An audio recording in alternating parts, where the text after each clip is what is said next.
Hi,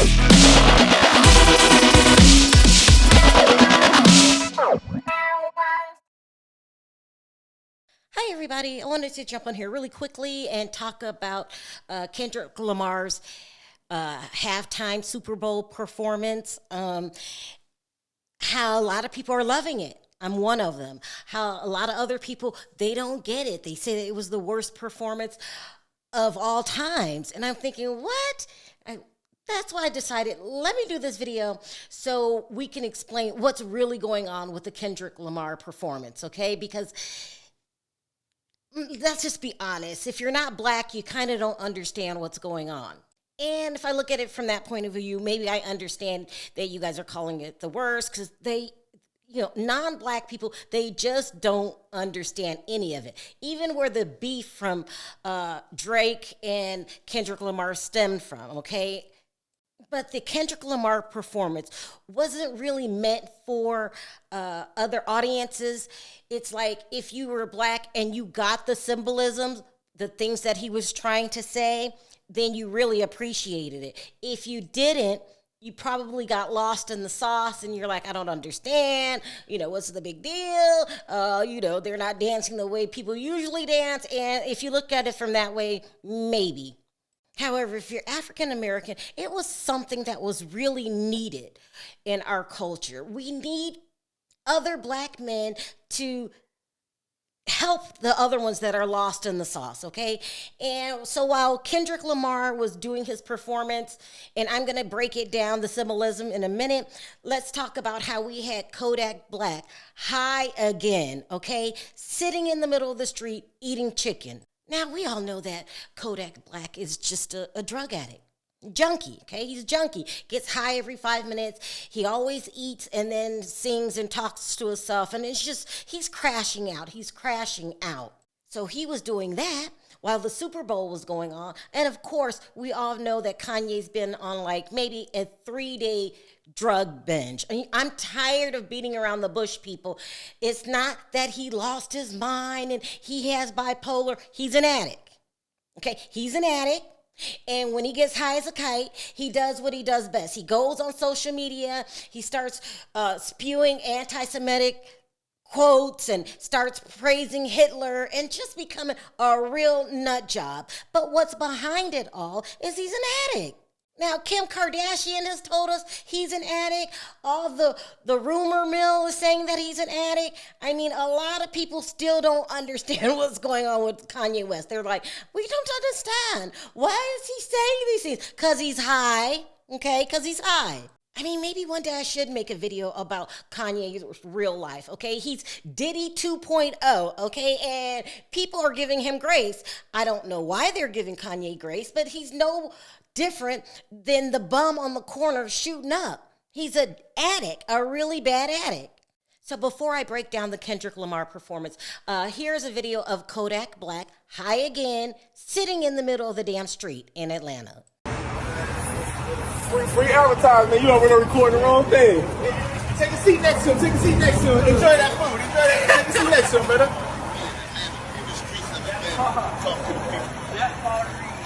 Okay. Hold on, bro. I want to be part of that shit, bro. Bro, I want to join that, bro. I want to be down here. I got you. I'm not surprised by this. What is this, like the 10th time he done crashed out? Kodak Black is going nowhere really quickly. If he doesn't get his act together, go to rehab, he's either going to end up in jail or the upper room. Okay, and I'm just being honest, you guys. And a lot of people are like, damn, Sharrell, don't be so mean. It's a disease. Listen, he had everything in life to live for. That is a millionaire, many times over, #1 recording artist, sitting in the middle of the street, talking to himself, eating chicken. And it's just a damn shame. I've had it with Kodak Black. I can't help those that don't want to help themselves. He doesn't want any help, so he's going to keep crashing out. And then days before this, I think Kanye West must have been on a 4-day binge, okay? Talking crazy again. You know how he gets. But then when he finally comes to and goes to social media and sees Kodak Black crashing out, he decides he wants to help. This is like the blind leading the blind. I know y'all thinking I'm going through something right now, and I got bags under my eyes and shit. But I just saw a video of Kodak, and I wouldn't want nobody to like do an intervention on me. That's why I want to put this video up, because y'all might think, oh man, Ye really going through right now. Somebody need to go get him. Or yo, go take his Twitter and stuff like that. But I'm just telling you calmly that I am in a good space. I'm really in a positive space. It's cathartic. I got my ideas out. That's all that happened. And that was very freeing for me, and it's worth everything.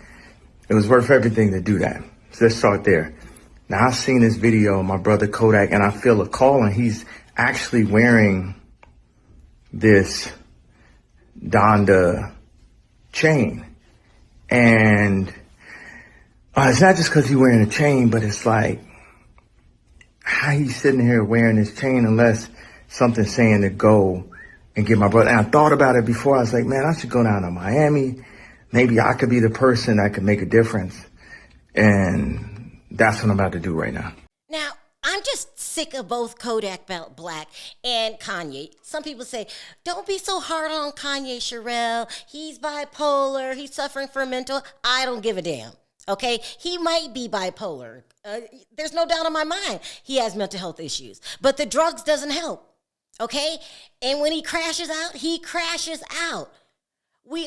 I'm so tired of it. I'm so tired of it. So unless Kanye gets his act together, I won't be feeling sorry for when he goes on the internet and, tells us how great and divine Hitler is. I'm so over junkies that don't want to get any help, okay? So if that's what you want to do with your life, go ahead, knock yourself out. And even with mental health issues, it's your responsibility to fix yourself, okay? You get no more sympathy over here from me.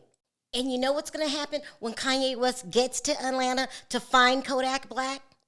We're going to have two junkies on the internet singing to themselves. Kodak's going to offer Kanye some more drugs, and then they're just going to go into, oh my God, crashing all the way out. I mean, I might not even do a video about it because I am so tired of these two. And how odd is it that both Kanye and Kodak Black are avid, okay? They're very vocal Trump supporters, okay? Now, I don't know if it's just me, but doesn't it seem like all Trump supporters are a little off? I mean, I'm just asking. I find that a lot of Trump supporters, their elevator doesn't float to the top of the stairs. They're weirdos, okay? They're weirdos. So in the beginning of Kendrick's performance, you have Samuel L. Jackson dressed up as Uncle Sam. And this represents people that, I don't want to say Trump supporters, but people that are black that think that, if they appear smart enough or, love Trump enough that, they'll eventually be accepted into the white world, which will never happen. And in black terms, we call these people Uncle Toms. He's talking to Snoop. He's talking to Nelly. He's talking to Kodak Black. He's talking to Kanye West. Meaning no matter what you do, you're going to always be black. And we are going to start from the beginning with Samuel L. Jackson dressed as Uncle Sam. Uncle Sam was used in the early 19th century as a depiction of America personified.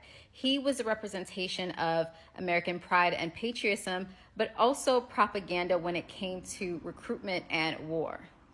When it comes to accuracy, Kendrick Lamar could have easily chosen a white man to play Uncle Sam and to narrate the performance. But instead, he chose Samuel L. Jackson, who has also played this role in Django as an Uncle Tom. And in the movie, he was in love with his white slave owner. And Uncle Toms within culture, especially black culture, are black men who are not only obedient, but also uphold white supremacy. And so we see perfect examples of that through Kanye West, Snoop Dogg, Nelly.